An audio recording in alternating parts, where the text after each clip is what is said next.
He is about the craft and not the celebrity. Oh, God, yeah. He's the worst celebrity in the world. He's the best actor in the world, and he's the worst celebrity in the world. Wait a minute. Best actor in the world? He's my favorite actor I've ever worked with. And why? Because he's unparalleled in what he can do and how he pulls you in, and it's the kidnap. It's the kidnap. It's the whole room crackles with a sort of life force when you work with him. It's wonderful. It's wonderful to work with him. Hello, and welcome to the Midnight Matinee Project special edition, first ever second episode of the month, the Midnight Spotlight. Wow. I'm your co-host, Isaac Fossis, and joined as always by my dear friend and co-host, Hunter McInnes. That's me. Hunter, how you doing today? And also, more importantly, debatably, how have your recent movie-going experiences been? I'm doing great today. Nice. It's a nice hot day in Atlanta. It is. July. And I've had a great time at the movies recently. I just saw Jurassic World Rebirth. Mm-hmm. Midnight release on a Tuesday night. Nothing better than a midnight release. Tuesday night midnight release. Ooh. 40X. Nice. Sold out theater. So 40X means the dinosaurs were coming and attacking you. It kind of felt like it. Yeah. 40. It was my first time doing 40X. Okay. What a movie to start it with. My first time 40X was Twisters. Oh yeah. And it was crazy. I think both movies amazing introduction to 40X. Guy sitting next to me had a full thing of popcorn and nachos and he lost them all. That is honestly, if that was not his first time in 40X. It was his first time. Okay, too, okay. yeah. Then I can let that slide. If that's not your first time 40X and you get those as your choice of snack, just failure on your part and you have it coming. And a warning, the 40X, like the moving seats and everything, starts during the trailers. Oh, yeah. It doesn't wait. Did that take you by surprise? Yes. That also caught this guy that sat next to me by surprise. So good. One of my favorite things is I'm a person who loves trailers. Yeah. So I want to show up on time to make sure I can see the first 20 minutes of the trailers. Uh-huh. And I love how 40X. Yeah. And also every special feature does like IMAX. They often expand some trailers for IMAX format. The Dolby and RPX, depending on where you're going, does the same thing. 40X obviously does it. Is it ScreenX? ScreenX also does. It's so cool how they give you a little taste of other movies that you're not expecting in that format. But full immersive experience. Actually, they left me with a souvenir that I'm going to put on right now. Whoa. How'd you do that?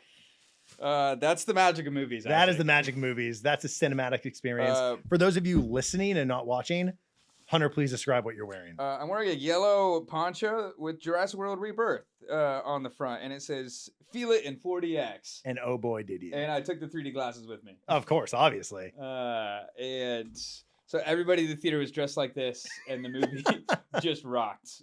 Didn't get that wet. Okay, good. Well, hence the poncho. Hence the poncho. You were well prepared. But overall, one of my favorite movie experiences in recent memory. So I'm doing great. That is incredible. I love that. Well, all right. You're doing great. You look great. Thank you. And I think we're ready. I'm going to change back. Okay. Whoa. And you're back. We're back. You, if it starts raining in here, you might get wet because you're not wearing your poncho. Yeah, But we're willing to take that risk.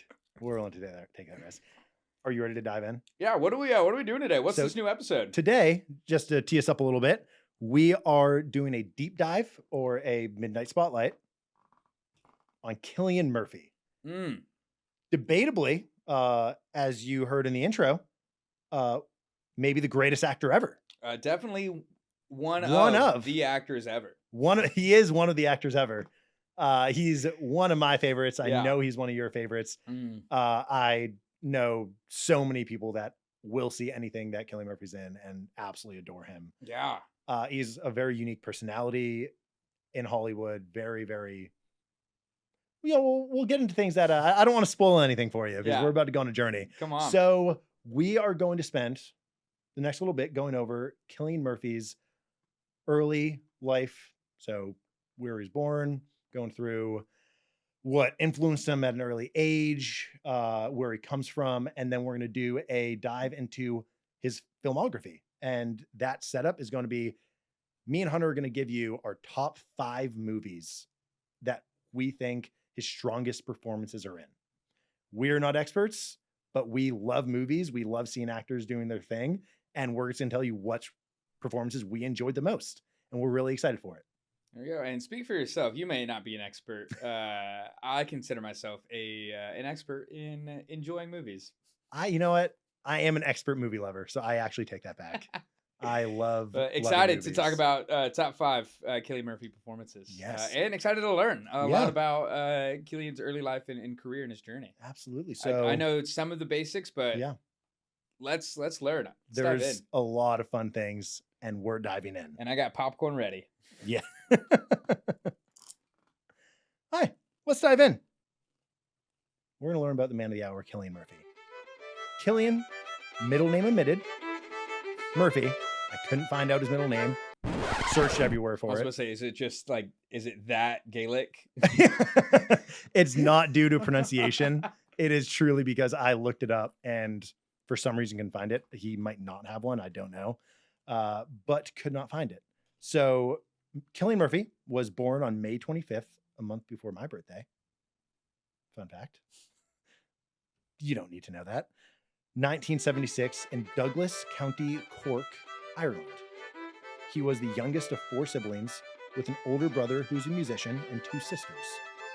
Remember that his older brother is a musician. He comes in later. His upbringing was rooted in a family that deeply appreciated arts and learning.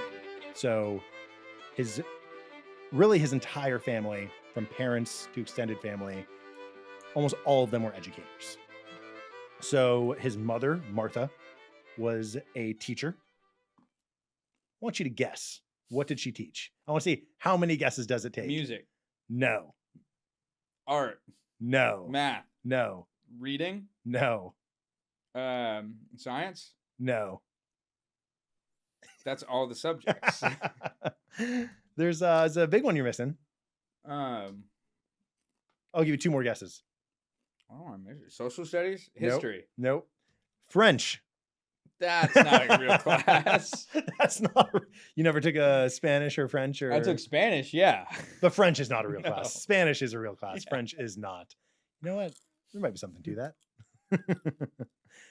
His mother is a French teacher. His father was started as a school inspector, but then moved into the Department of Education for the country of Ireland.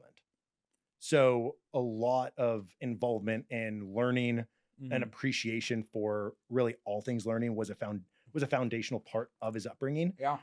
For him, his brother, and his 2 sisters. And despite his parents not being professional artists, they cultivated a very creative and supportive home environment filled with culture, literature, music, and the TV was rarely on. So he did not grow up just watching cartoons, watching TV shows, or watching a lot of movies. So it will make sense of, as we get into his life, how he views entertainment, how he views his role in movies, and really his overall perspective on life. But from a young age, Murphy did have artistic inclinations, particularly towards music. So he initially wanted to be a rock musician, playing guitar and being the lead singer in a band. I can see it. Absolutely. Those blue eyes up on stage. Yeah, those nothing's blue eyes. better. Yeah. Nothing's better.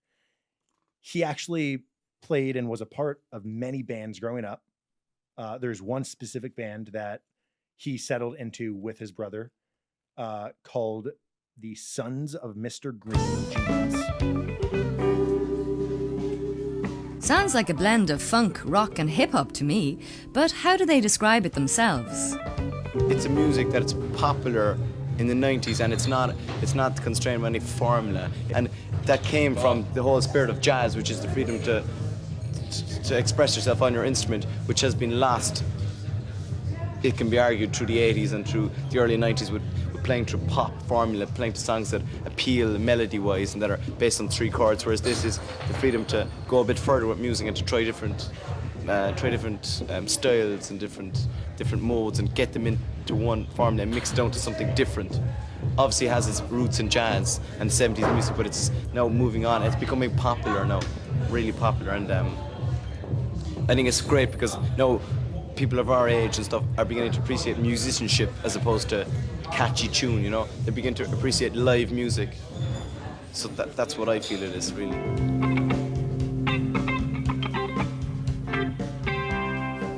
you know where that comes from? The Sons of Mr. Green's Jeans. Sons of Mr. Green Jeans. Mr. Green Jeans. I have no idea where that's from.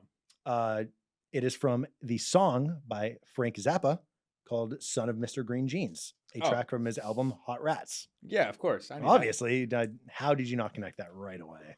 I know that's one of your favorite albums. Yeah. You know me. So, in terms of artistic influence, music held a very large sway on Cillian Murphy. But what kind of music, you might ask? I already said rock. Yeah. There's a mixture of punk in there because it was in the 90s. Yeah. What is the genre that heavily inspired them? Jazz. Is it right? How did you guess that? I just guessed. I Jazz really felt thought right. I really thought there was gonna be a lot of guessing there. I knew it was gonna be something that wasn't obvious, and Jazz just felt right. You dare I say you completely redeemed yourself from just forgetting that foreign languages was a subject. Well, I refuse to believe that French is a subject. I didn't forget that foreign language. Okay, you know what? That's fair. That's fair. You could take obviously there's English, there's Spanish, Portuguese, Chinese, Mandarin. Yeah. But jazz. Cue the jazz hands. Better than French. I really can't wait for Tillman, my sister-in-law, to hear this. A former French teacher. Yeah, former. True, former French teacher. Current jazz teacher. Current jazz musician and teacher. Tillman Fossis. So, music, specifically rock, punk, and jazz, awesome mix. Yeah. Was a significant part of his youth, and he often notes how his early love of music shaped his approach to performance overall. He loved a lot of things about music, but his favorite part of performing in a band was the actual performance. Yeah. So he loved the music, he loved creating, but being up on stage is what drove him, and being in front of those people and feeding off that energy is where he found his passion and love for it. And as the lead singer, you can imagine that it was probably really fun for him and the crowd because he is quite a performer. Yeah. But that is really where a lot of his acting influence came from, because he didn't go to a prestigious acting school. He didn't study somewhere like a lot of famed actors did. His first learnings in performance and acting was on stage playing music and feeding into the energy of a crowd. Yeah. Which, we're going to get into in a little bit, but my goodness, he has range. Does have range. And I think that beginning really makes a lot of sense for him. Or does he? Might make the argument. We'll see. How dare you? If you try to, this podcast is over. So he's an amazing performer on stage. He loves music. His band, the Sons of Mr. Green Jeans, was even offered a record deal by Acid Jazz Records that included selling all their songs to them and exclusivity for 5 years of producing albums. The band ultimately turned it down, primarily because they didn't feel good enough and they didn't want to release anything that they didn't consider excellence. Yeah. These were teenage / 20-something-year-old kids. They were offered a record deal and they had the maturity to say, hey, we have respect enough for our performance to know that we're not excellent yet. Come on. We don't want to release anything that's not excellence. That's not excellent. And I think, again, from an early age, Cillian Murphy was Cillian Murphy. He refuses to accept anything but excellence. Yeah. And he did not find that in music, as he said himself, but he found that obviously with acting, and is a very strong parallel throughout his life of he knows what is good, he knows what is not. And that is one of his strongest traits in discerning what scripts to go with, what what choices to make as a character for his performances. And it really just brings out the best of him. So even after transitioning to acting, he still writes and plays music at his home, but strictly as a hobby. And guess what?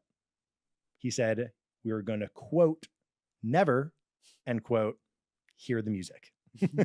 So don't get too excited about that. There's a lot of it, I guess, and he records it, he plays it. I'm sure his family's heard a lot about it, but we will never hear a second of it. We'll see.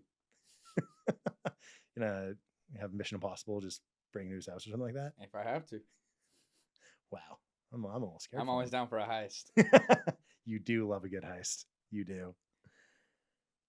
So moving on, that was early age to high school to transitioning into college.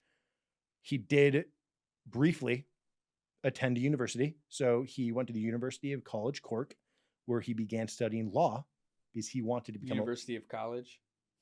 University College Cork. University College Cork. Ireland, they put things in weird ways. I don't know. Even University College sounds weird. Yeah, it's university. Yeah, those are the same thing. It is University College Cork, abbreviated UCC. Obviously. Dumb name. So Hunter now quoted, dumb name, University College Cork. No offense. He studied law there. He wanted to become a lawyer. Interesting. Really interesting. Yeah. I think just studying law is very difficult. Has he ever played a lawyer? It's a good question. I don't think so. None of the movies I saw. We watched a lot of movies this past month. I've seen him on trial. I haven't seen him play a lawyer yet.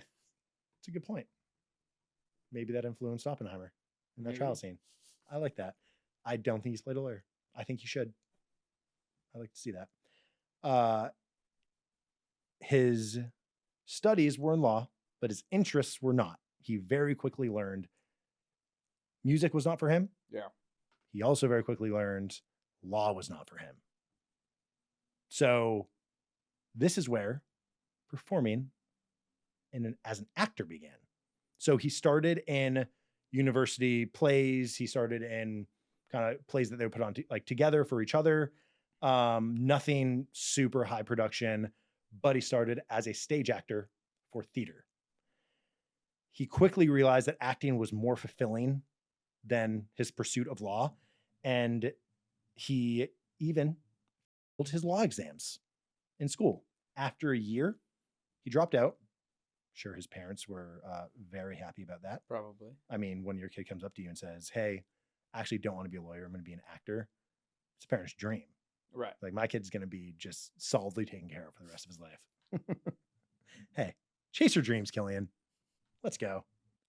So now a pivotal moment happens while he was in this phase of his life. He saw a performance of A Clockwork Orange. Okay. It's a movie by Stanley Kubrick. Right. That he attended at a nightclub, which solidified his commitment to drama in 1996. Now, let me clarify. This is a very big thing that I almost missed if I didn't dig a little deeper. Clockwork Orange, as I just said, is an amazing film by Stanley Kubrick. That is not what inspired Cillian Murphy. So what he saw and what he drew inspiration from to become an actor is when he saw an avant-garde theatrical production in a nightclub. So not the film, but an experimental performance in a nightclub on a stage by probably semi-amateur actors. That inspired him to fully commit to acting and leave law behind. Come on. The guy knows exactly what he wants. Let's do it. I do want to pause there and just point out how that this one fact fascinated me. And I think if you think about it, Cillian Murphy consistently does new things. He plays the protagonist, antagonist. He plays supporting roles, lead roles. He plays roles very differently every single time he approaches a project and plays it with a freshness that often is not seen by many performers. And I think his fascination of the new, of seeing an avant-garde performance of A Clockwork Orange is what actually inspired him into acting and to fully commit to it.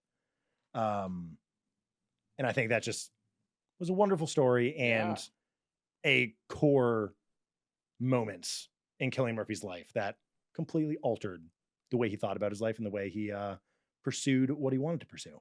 So his professional acting journey truly began on the stage with the Corcadorca Theater Company. I know. I looked up, I saw it. I then looked up how to pronounce it because I was like, maybe there's like a Gaelic pronunciation of this. Couldn't find one. So it's the Corcadorca Theater Company in Cork, Ireland. So I guess like Corcadorca. Maybe there's something there that I don't know, but Corcadorca Theater Company. Again, tongue-tied over here. In the summer of 1996, at the age of 20, Murphy successfully auditioned for and landed one of the leading roles at the time of a relatively unknown Enda Walsh's play, Disco Pigs. Yeah. Obviously, we watched that movie. Very fascinating story. I really wish we could have seen the play when he was performing in it because I'm sure it was amazing. This play, which was his first time reading for a script outside of school productions, became a significant hit, leading to an 18-month world tour through Europe, Australia, and North America. Could you imagine just going auditioning for something after school productions, the first one, right? You hit on a world tour in 3 continents. Yeah, that's pretty good. It's not too shabby. No. Say it was just meant to be from the beginning. The guy knew what he was doing. So in that, Murphy starred as the, quote, eccentric and volatile character Pig, or Darren, a role that allowed him to showcase his range and intensity. The success of Disco Pigs established his reputation as a promising young actor in Ireland and garnered the attention of filmmakers internationally. It's really where he found his rhythm and found his beginning. And from this moment, honestly, there are no major hiccups. He kind of just rocket launches and just finds the right people at the right time, and the right people find him at the right time. So he later reprised his role of Disco Pigs in the 2001 film that we saw. Yep. And that was one of his first feature films. And while that was one of his first, it was not his breakout role. Yep. As we know, and as the world hopefully knows now with the very recent 28 years later coming out, his breakout role came in 2002, a year later after Disco Pigs, in the 28 Days Later film by Danny Boyle, written by Alex Garland, cinematography by Anthony Dodd Mantle. And that was critically acclaimed, a very successful movie, and it just rocket launched his career. But there is a trail through this. So Danny Boyle discovered, quote unquote, Cillian Murphy in his breakout role. Where did he discover him from? He discovered him from Disco Pigs. Yeah. The film in 2001, a year earlier. Disco Pigs would not have happened without the play Disco Pigs. Right. And the play Disco Pigs would not have happened without the theatrical performances he put on in university. Yep. And those would not have happened without law school, and so on down to his music days and his early upbringing with respect for arts, literature. So it is a trickling down story of so many things adding up to just the perfect moment of 28 Days Later. And here he obviously broke out. His performance was praised for its emotional depth and vulnerability, earning him much wider recognition. And interestingly, we know that Cillian Murphy is Irish. Yep. Jim, the character he plays in 28 Days Later, is British. And as an actor... What a betrayal. Not what I was going to say. My goodness.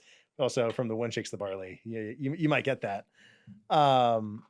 His adaptation to a new accent as a young actor without the schooling that other actors might have of language and accents was very difficult, and one of the most difficult parts of the role for him of giving an authentic British accent instead of his native Irish. I couldn't imagine trying to have a different accent. I try and I just sound accents ridiculous. Are so hard. It's insane. I don't understand how you do it. No, I can't do a single accent. Give me your best accent. No. I thought there was a chance you do that. But howdy. Oh, that was just my voice saying howdy. Howdy, yeah. Hey, sounded good. I can tell you're from down here. So alongside Danny Boyle, though, the two together unlocked something special in Cillian Murphy's performance abilities. So 28 days later, it's a massive step for his career, opening doors to other projects and notably leading to what we discovered in the June episode, a long-standing collaboration with director Christopher Nolan. Yep. The living GOAT. I don't want to say greatest of all time, but the greatest living, perhaps. There's still pretty great directors that are still living, guys. Oh, I know, but I would say Christopher Nolan's is the current. Denis Villeneuve just said Christopher Nolan is the best director that is living in the world right now, which is why I felt comfortable saying that. Steven Spielberg. Ah, dang, forgot about him. Quentin Tarantino's Quentin alive. Tarantino. I would say I love Quentin Tarantino. I would put Christopher Nolan above him. David Yates. Yeah, he directed the last 4 Harry Potter movies. Yeah. That's not gonna. I'm not gonna allow that. What's his face? What's his face? Peter Jackson. Peter Jackson. I mean, you can't beat the Lord of the Rings trilogy. Okay, fine. He is one of the greatest living directors. You can make the argument, man. Go for it. I trust Denny. I think he's on something. The only one I think I'll entertain that you said was Spielberg. Okay. I think that is legitimate. George Lucas? No. Guy's barely a director. Francis Ford Coppola. And okay. Actually, you know what? I'd say Coppola. I think Christopher Nolan has him beat. Interesting. Greta Gerwig. The highs of Coppola. Celine Song. The highs of Coppola are perhaps as high or higher. I would say right now higher of Nolan, but the consistency is absolutely going to Nolan. Okay. Yeah, we can debate this later. Yeah, we'll see. Yeah. We'll have another debate episode on the greatest director. You know what? I really like that. A third episode. So long-standing relationship with Christopher Nolan. Yes. He also went on to star in other notable early films such as Intermission in 2003, The Wind That Shakes the Barley in 2006, and Sunshine in 2007. He had supporting roles in Girl with a Pearl Earring in 2003 and the war epic Cold Mountain, also in 2003. Those are not all his films from the early days, but those are some of the more critically acclaimed and notable ones. His performance as the antagonist, Jackson Ripner, as you'll recognize that name, in the 2005 thriller Red Eye, which is just so entertaining, also received critical acclaim, with the New York Times noting he made enough of a picture-perfect villain that his agent should be worried about typecasting. Because, do you know what else came out in 2005? Batman Begins. Yep. He was also an antagonist. So he was so good in those roles that there was legitimate conversations of, will this amazing and generational talent be typecast as a villain? Right. Because that is a dangerous place to be as actors are trying to get great roles. They might get pigeonholed into something that they don't want to. After all of these, Cillian Murphy's career continued to gain momentum, obviously, as we know, with his recurring role as Dr. Jonathan Crane, or Scarecrow, in Christopher Nolan's Dark Knight trilogy. He stars in the first one as the primary antagonist, as we just said, but he also makes appearances in The Dark Knight and The Dark Knight Rises. He also collaborated with Nolan on Inception in 2010, Dunkirk in 2017, and most recently in his Oscar-winning leading role as J. Robert Oppenheimer in 2023's biopic Oppenheimer. Yeah. So beyond his film work, you do have to note his incredible performance in Peaky Blinders. Yes. In 2013 to 2002, and he will be reprising his role as Thomas Shelby in the movie that is forthcoming. Not out yet, but we hope to get it one day. And this is a movie podcast, but we would not be doing a complete wrap on Cillian Murphy if we don't mention Peaky Blinders. Of course. And he's had a very long, very successful career, that's culminated in winning the Best Actor at the Oscars in 2024. But he's maintained a very deep connection to his Irish roots, often returning to live and work in Ireland, collaborating with Irish filmmakers. Largely, his post-Oscar career has been doing this. It's very fascinating. You might think, oh, I haven't heard of Cillian Murphy since Oppenheimer. It's because he now feels the freedom to, as an Oscar winner, go and market what things that he's passionate about. Yep. And what he's passionate about is his home country, is his Irish heritage. And this is shown by one of the really good films that I've seen recently, Small Things Like These, based off the book by Claire Keegan, award-winning book, Claire Keegan. It's incredible. It's also a very small read. Check it out. For which he paired up with a longtime working partner, Tim Milance, who directed season 3 of Peaky Blinders. So there's a lot of long-standing partnerships throughout, whether it's Danny Boyle, Tim Milance, or Christopher Nolan, of people that work with Cillian Murphy tend to like working with Cillian Murphy and want to do it again. And that wraps the background on Cillian Murphy. Wow. Come on. So that's kind of his early childhood through where he is now today. Now we're going to go into a little top 5. Anything you want to talk about in his early days, or are we ready to jump in? No, that's really, I think, just fun to hear. It's fascinating. Yeah. Especially, I think the cool thing about actors is just seeing the different steps that are taken Yeah. to build up the specific partnerships. Yes. So, like with Danny Mhm. Boyle and Christopher Nolan. Yeah. Just so fascinating.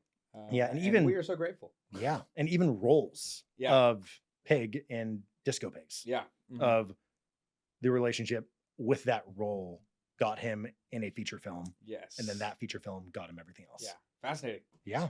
Man, love Cillian Murphy. Come on.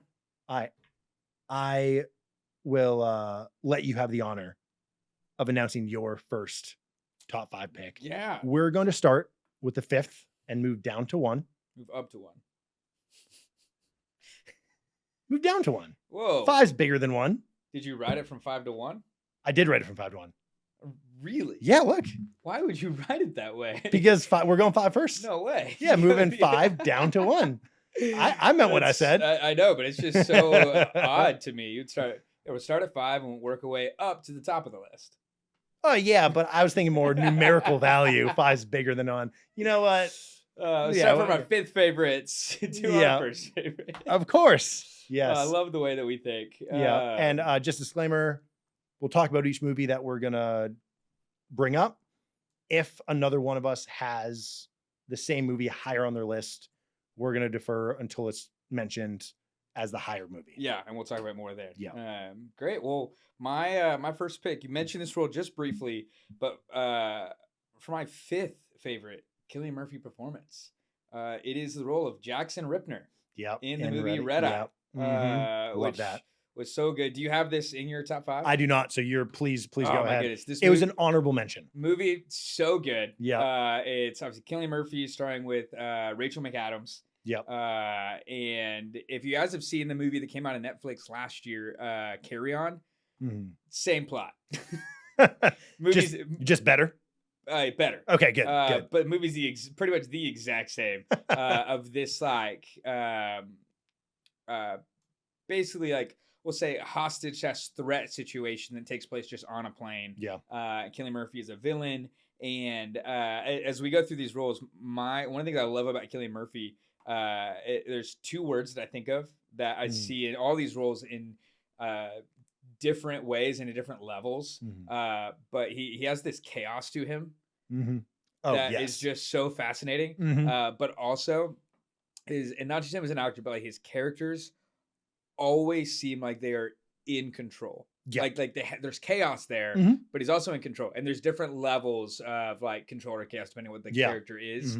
But this is one where he's bringing chaos. Yeah. And threatening and just super brilliant. But he is so in control of the situation in the movie, and just like his confidence, not only as an actor, but like his character's confidence and is really intimidating, I think, which makes him a great villain. Absolutely. Which is why he was almost typecast from here and of course from Batman. He makes a great villain because he again brings chaos, but he's in control. Yeah. So this movie's so fun, so fascinating. Largely takes place on a plane in a little 2-seat aisle. And so highly recommend. Go see Red Eye. Yeah, absolutely. I love you mentioning that because I'm going to mention it early because it's an honorable mention for me. Yeah. The movie The Party, he also plays not the antagonist, but definitely a morally gray character. Yeah. Where he is bringing a lot of chaos to the film. and driving a lot of the tension Yes. that we feel. But the entire time you feel as he's losing control, he has he himself has a grip. Yep. And it's so fascinating to see the contrast in one person. Yeah. And I don't understand. I don't know either. But also maybe that's why it's so impressive. And Yeah. that's why it's just so amazing to watch, because it's just like incomprehensible. Yeah. I Good. love that. All right. That's my number 5. Good. My number 5 is The Wind That Shakes the Barley. Okay. Which I'm assuming I do have. You do have. Yeah. Okay. we'll So talk we're going to about it wait later. Yeah. I But knew great that pick. that being number 5, making this list was one of the hardest things I've ever done. It was so And it might difficult. change tomorrow. It probably will change tomorrow, because The Wind That Shakes the Barley, in my mind, should have been top 3, but I couldn't put it over the other ones because I loved the other ones too. Yeah. So I had a hard time with this, but it Yeah. it ended up being number 5. Yeah. Great Irish film. We'll talk about it more Yeah. on my list. Yes. So number 4, I've got Dr. Jonathan Crane from I Batman love Begins. that. You are free to talk about it, because that was another honorable Not mention. on your list. This is how impressive. This is how I've learned how impressive Yeah. Cillian Murphy is. Uh-huh. Because Batman Begins is, again, one of my hot takes. My favorite movie in the Dark Knight trilogy. Yes. I do, by a very narrow edge, like it more than the Dark Knight. Yeah. And it didn't make my top 5. And it was heartbreaking to not, because I really want to talk about it. And I was really hoping you'd put it in. So please talk about it. I can't wait to contribute. Dr. Jonathan Crane in, of course, it's like mostly about his role in Batman Begins, but Yep. obviously, as you mentioned, he's in The Dark Knight and The Dark Knight Rises. Mhm. He auditioned for Batman. Yes, he did. Yep. And then did like full screen test Yep. in the Batman suits. Mhm. I think George Clooney's Batman suit. I did not know that. Okay. Yeah, I think it's Clooney's. It may have been Keaton's. Okay. But whenever they do screen tests, they do it in like the former. Yeah. because I haven't Mhm. made it yet. Yeah. But I did full screen test. Obviously, didn't get it, but Christopher Nolan loved Yeah. him enough and found him a Mhm. role, and it was Yeah. Dr. Jonathan Crane, Scarecrow. Mhm. Scarecrow. Another villain. So obviously, same year as Red Eye, 2005. And this is another, I think, similarly to Red Eyes, Jackson Ripner, chaotic character, brings a lot of chaos. Mhm. But man, is he in control. Just Oh, like thinking yeah. through specific scenes of like the scene with is it Carmine Falcone Yep. in Arkham Mhm. Asylum, Mhm. where Carmine Falcone's like, "Oh no, I'm crazy, let me out," and then starts threatening him. Yeah. And then he brings out his mask, and it's just Yeah. again this just like power that he has over this mob boss. Yeah. That's just like, oh, he's intimidating. Yeah. But then even when most people are terrified of when the Batman shows up, I remember when they're in that like kind of big warehouse, you know, filling up all the water and everything. And Yeah. Batman comes, and he just kind of gets this smile on his face. So Yeah. just like it's the Batman, The Batman. which is one of my, it might be my favorite line. It is iconic line. It's a great line. But again, just he has this control in like he has this chaos and he's in control, which in and of itself is just so intimidating, which makes him a perfect villain. Yeah. It makes him really good. And then you get to see that even as he reprises his role in The Dark Knight Rises. There's a great scene where he's basically that like judge in The Dark Knight Rises, going through the trial, God, so good. where again he is like bringing a little bit of chaos, but he is just like firmly in control. Everyone's listening to what he says. He himself is in charge of order Yeah, in the chaos, exactly. which is like a great dynamic for him to be in. Yes, yeah. Yeah. Gotham is in full Yeah. chaos, and it gives Commissioner Gordon and all these people the choice between death or exile. Yeah, and it's death. Death by exile. It's just a great scene, and so that's my. I'm sad it didn't make your top 5, but I'm glad I did bring it. But that's my 4th pick. Yeah. Starting this process, I listed all of the performances that I had already seen Yeah, before rewatching and everything like that. yeah, And Batman Begins was number 2.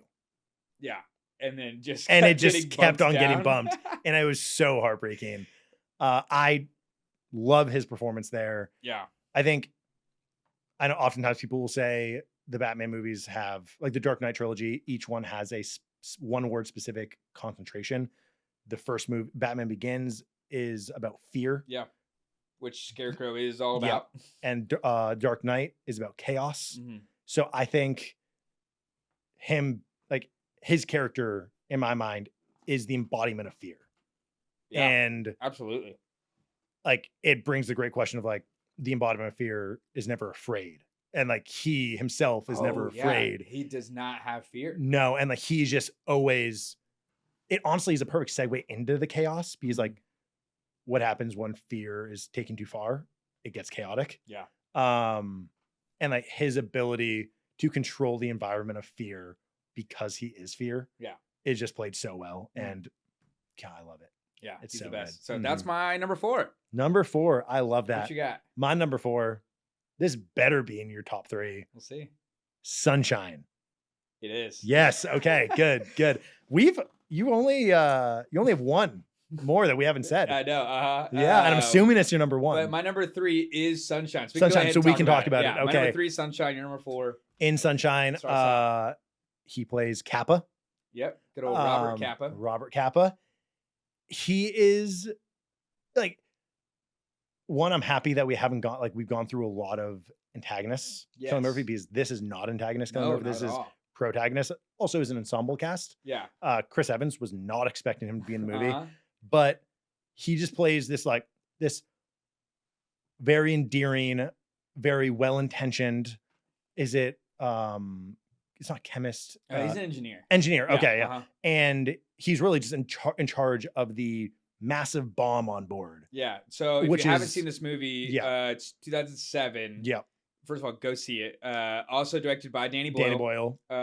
One of, in my opinion, the best space movies. It is, if you like sci-fi, it is up there with legitimately any sci-fi movie that I've Yeah. ever seen. And I love sci-fi. Yeah. It is, It's your classic world dying yeah, type going to the movie. sun to restart it.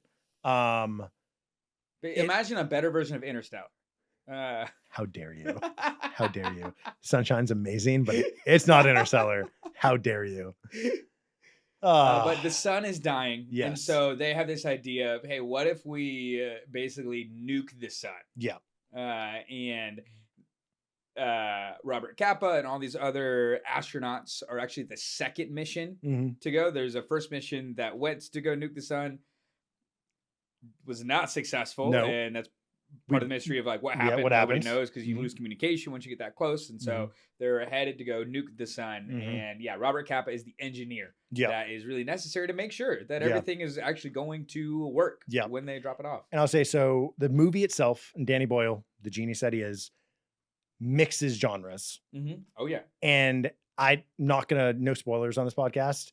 Yeah. If I say what genres it mixes, it will be a spoiler. You're right. Uh-huh. I'll stop you. Don't worry. Thank you. It allows Cillian Murphy to just have a full range of performance. Mhm. Is like his role initially is that he has to make a decision, he has to be responsible for that decision, and he has to live with that decision. Yeah. And he does a really good job of showing the complexity of it. Mhm. But where he really, really gets good is when the movie just on a switch flips a genre. Yes. And he is so good at, like, he's the main driver on screen Mhm. of showing that genre flip. Yeah, for sure. And he does such a good job of embodying a sci-fi classic moving into a different genre yeah. and just portraying the energy, because the tonal shift is crazy. And And it comes out of nowhere. And to come back to kind of how we've been talking, the first probably 2/3 of this Mhm. movie, I would say Robert Kappa, and really most of it, like they feel like they're at least somewhat in control. Yeah. Mhm. And then that final third, that third They act, lose control. chaos. Yeah. And I think one, it makes sense with Danny Boyle. Danny Boyle for a long time has been obsessed with this idea of what happens when you give an ordinary person Mhm. enough to make them feel an emotion as strong as something like rage. Yeah. That was an initial driver for 28 Days Later. And it's fascinating because Danny Boyle is really good at taking an ordinary person or seemingly ordinary person and making them feel extraordinary through the context of the movie, and like allowing their performance Yeah. to elevate to an extraordinary level because of the heightened emotions. Yeah, absolutely. And it really, Cillian Murphy takes full advantage of this. Mhm. Because we said in the background, it makes sense. He got opportunities, he rose up, but it took a lot of talent to do so. Yeah. So what were your thoughts? Yeah, if you haven't seen this movie, this is probably, it's my number 3 pick. but it's probably the movie I would recommend the most. If you have not seen it, 100%. go watch it. Yep. Sunshine, 2007. Again, you mentioned Chris Evans, Yep. obviously Cillian Murphy, Benedict Wong, Michelle Yeoh. It is crazy cast. Yeah, it's awesome. Yeah. It also looks, it's 2007. It looks significantly better than looks almost so any movie that good. comes out today. Yeah. I don't know how they did it. And while it is like sci-fi, I don't actually think sci-fi is accurate. It's not. It's not, but you can't say anything else. I have a problem saying anything else because then it'll give it away. I wouldn't call it it's science, but I wouldn't call it science fiction. No, it's not really no fictional. It's not like Star Wars, Star Trek. Yes, it's there's very much no aliens. It's very grounded. Yes, but the visuals in the movie stunning, phenomenal. Yeah. Oh my, I wish I would have seen it in theaters. Bring it back in theaters. Please bring it back in theaters. 2 years is the 20th anniversary, so come on. Please. But yeah, Cillian Murphy's performance, I think, as really obviously ensemble cast. He's the main character. Yeah. He's the driver. Maybe the most important character, Yeah. and even the way that it ends is just like his performance in that movie. I think especially just like helps transcend the feeling of the movie. 100%. Well said. So big fan. Well said. So that's my number. Your number 4, my number 3. Yes. So we're your number 3. My number 3. Small Things Like These. Okay. Yeah. He plays Bill Furlong. I mentioned this. It was a very recent role for him. Yep. Post Oscar win. I'm assuming you don't have this. No. So I was really excited for this. I read the book a couple years ago when the movie was first announced. Yeah. And really, really good book, which made me then really excited for the movie. The book, extremely grounded. It is truly a story about a few simple actions. And Cillian Murphy loves the book as well, and that's why he wanted, like, he executive producer on it. Did much more than leading as an actor in it. And he just brings such a grounded performance of making what I'll say is subtle actions speak so loud. There are scenes of him where he's a coal man. I don't know exactly the words you'd use. I'm forgetting from the book. Pretty much he delivers like coal and lumber to the small Irish town that he lives in. And so he's obviously always has like black hands and like there are just scenes of him just scrubbing his hands at a sink, and they're so powerful. There are scenes of him just staring at someone from a room, and they're so powerful. He does not vocally do much in the movie. Honestly, a lot of the movie's silent, but his ability to just physically communicate is on full display. Yeah. And it just is, it's in my top 3 because it is just a fully matured actor at his best. Yeah. Like he's fresh off Oppenheimer, and he just is in full control of what he's doing and knows exactly what to do. And it's just so impressive. Yeah. Come on. I love that. That's a good number 3. Yeah. Let's go. Go see it. Small Things Like These. All right. My number 2 role, Cillian Murphy. Yes. It's already been mentioned, not in list, but we just mentioned this role. You and I saw this movie together. Yes. Robert J. Oppenheimer. Wow. Okay. Is my number 2 favorite role of Cillian Murphy's. You can't talk about it yet. Okay. There we go. My number 2. I like cutting you off there. I don't know why. There we go. That gives you a hint also where my number 1 spot is. Yeah. I'm assuming number 2 is different. Yeah. My number 2 is the one and only 28 Days Later. I would have been shocked if it wasn't. Yeah. I honestly, if it wasn't for it, I can't put it above Oppenheimer. I could not. But it was so good. I know, and I'm excited to see what it is. 20 Days Later plays Jim. It launched his career for a reason. It's so good. Obviously, in the horror zombie genre, the movie rebooted the zombie genre, and a lot of horror movies in that inspired a lot of movies after it. His individual character, a lot of the movie, he is by himself for the first 20 minutes. Yeah. He's literally just wandering around London by himself. And it's so powerful. Part of it is Danny Boyle's unbelievable ability to capture London in that moment. Yeah. And portray that. But a lot of it is Cillian Murphy just completely able to sell that the world has ended. Yes. And it is. And that he's just trying to figure out what the heck happened. What happened. Like, he is so lost. The absolute innocence. The only scene I'll talk about. The absolute innocence that I think encapsulates, sorry, one more scene after this, that absolutely encapsulates his ability to control the environment and himself in the movie comes when he goes into the church and the priest comes out. Oh yeah. And he is trying to communicate, and it's obvious that there's something wrong. Yes. And he doesn't want to accept it. And then he obviously has to fight the priest over and hits him. Yeah. And then he's apologizing to the priest for hitting him. Yeah. Like, sorry, Father. And it was just so powerful. Of deep down, you could tell he knew something was wrong, but he wasn't able to accept it yet. Yeah. And since he didn't have all the information, he wasn't able to fully process it. Yeah. And he just sells that really well. And then I can't talk about this movie without mentioning the third act of him going insane and just destroying the soldiers in the house. Oh yeah. It was full on like John McClane. Literally full on John McClane. It was incredible. I mentioned it earlier. Danny Boyle loves the concept of ordinary people becoming extraordinary through an emotion like rage. That is perfectly shown in this movie, in that moment of him just coming in the rain out of nowhere, letting free the infected, obviously showing like the difference of freeing an infected versus dealing with people, and what is the difference between an infected and a human. That's for another time. But Cillian Murphy's performance in that, his ability to bring such innocence in the first half and such violence and anger and just malice in the second half. But is it well-intentioned? Is that acceptable? And like the moral complexity of it, it is just unbelievable. You're just rooting from the entire time, and he just nails it. Yeah. Yeah. It's an honorable mention. Honorable mention. I know. I'm proud of you for watching it. The role was great. Not my kind of movie. Don't love the horror, but I'm proud of you for watching it. He's great. He's awesome. Great number 2. Thank you. And my number 1, your number 2. Okay. No. Yeah, we gotta get my number I completely forgot. Yeah. I thought we were talking about my number 1, which was your number 5. The Wind That Shakes the Barley.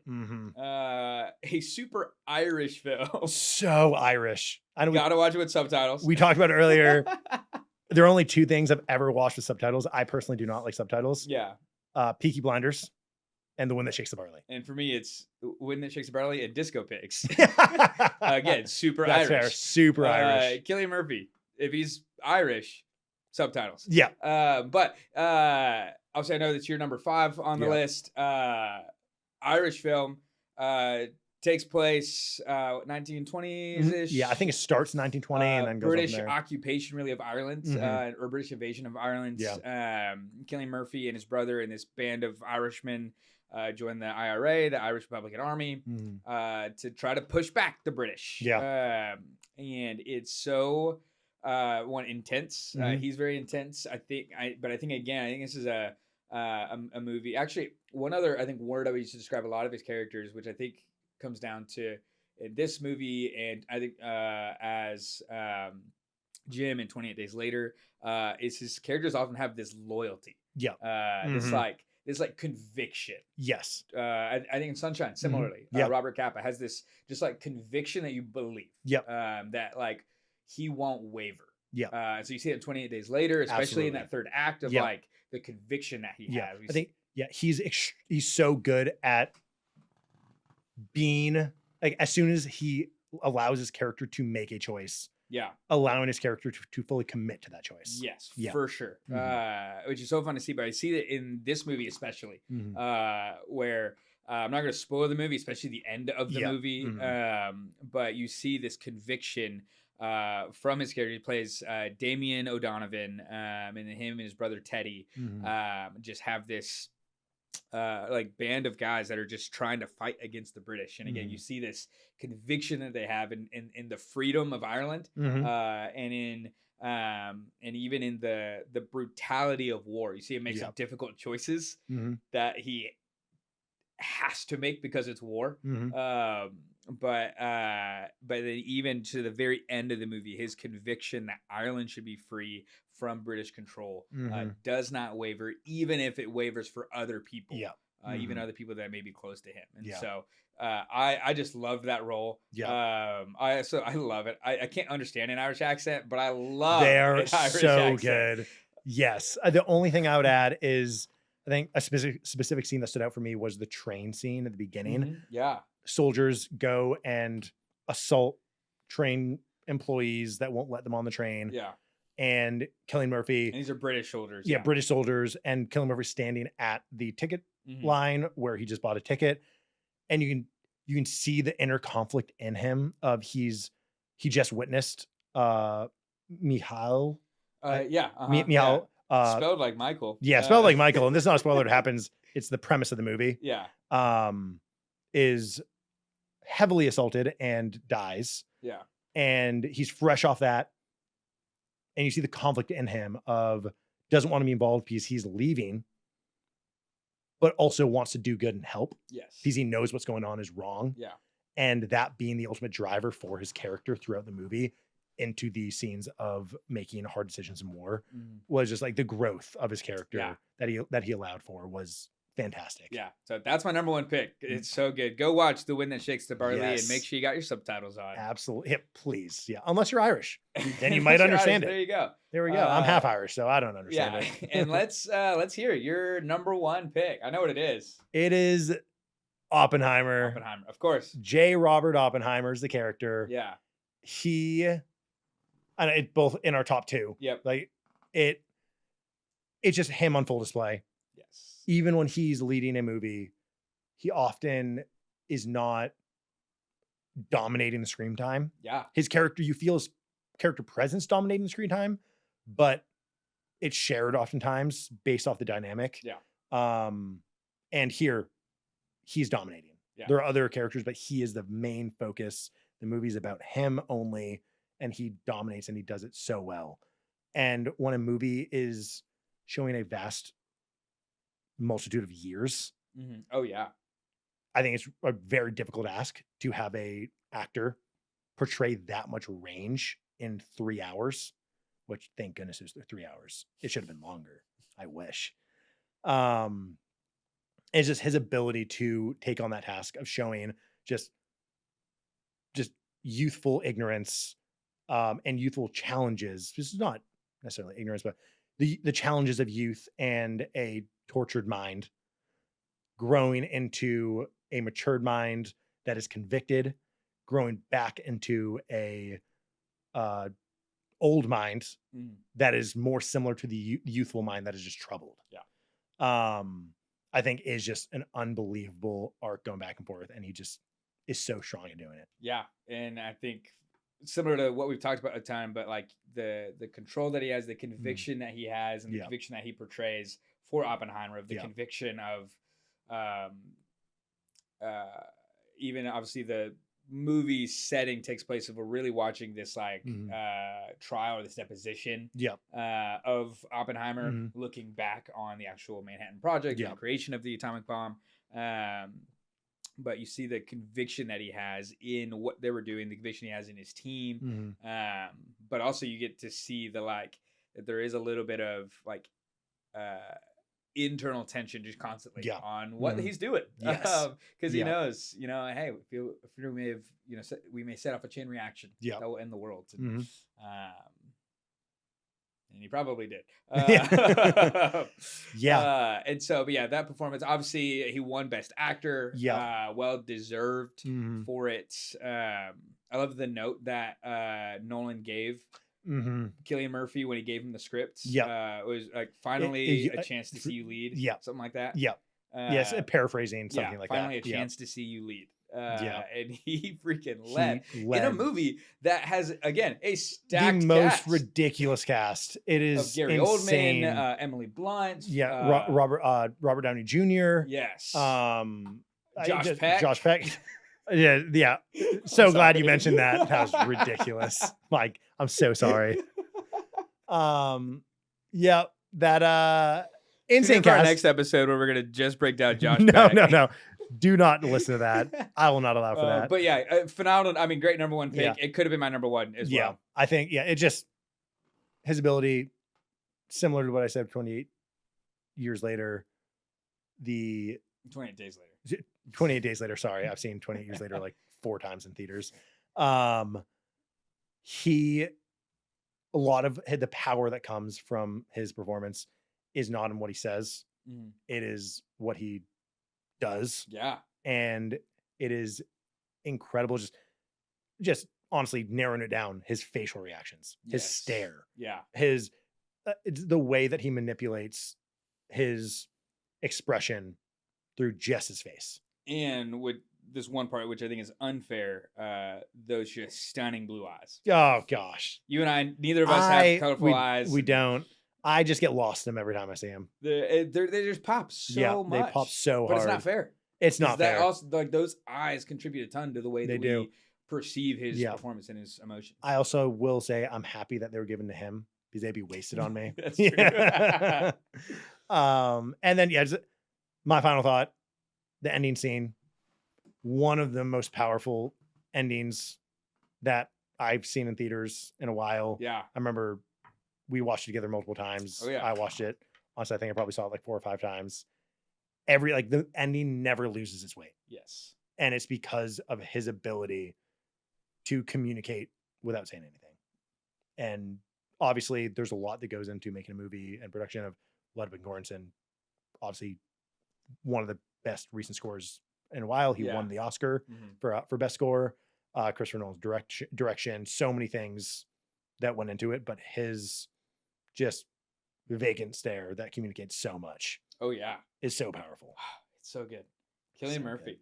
That's a wrap. That's our top 5 each. That is our top 5 each. The beautiful blue-eyed man, Cillian Murphy, Ireland's sweetheart. I had a lot of fun learning about him. I hope you had a lot of fun. I learned a lot and love getting to talk about Cillian. Yeah, absolutely. And be on the lookout for whatever his next movie is that is coming out in theaters. Yes, go see it. And go see it. Me and Hunter will be seated. We hope you will be seated as well. Hopefully with us. There's not even one announced, I don't think. Yeah, but I'm already seated. I'm already seated. I will be seated. The only thing that can stop me from being seated is death. Yeah, so we're gonna do this kind of episode every month. On the 15th, they will be released. Hunter, would you like to give a preview and an announcement for what the next Midnight Spotlight will be? Absolutely. Going to highlight another actor, one of my personal favorites that I'm so excited to, just do a lot of study on and watch a lot of his roles that I haven't seen. But someone that you guys may be somewhat familiar with, but maybe not like totally familiar with in terms of like their full filmography. But next Midnight Spotlight will be Mr. Gary Oldman.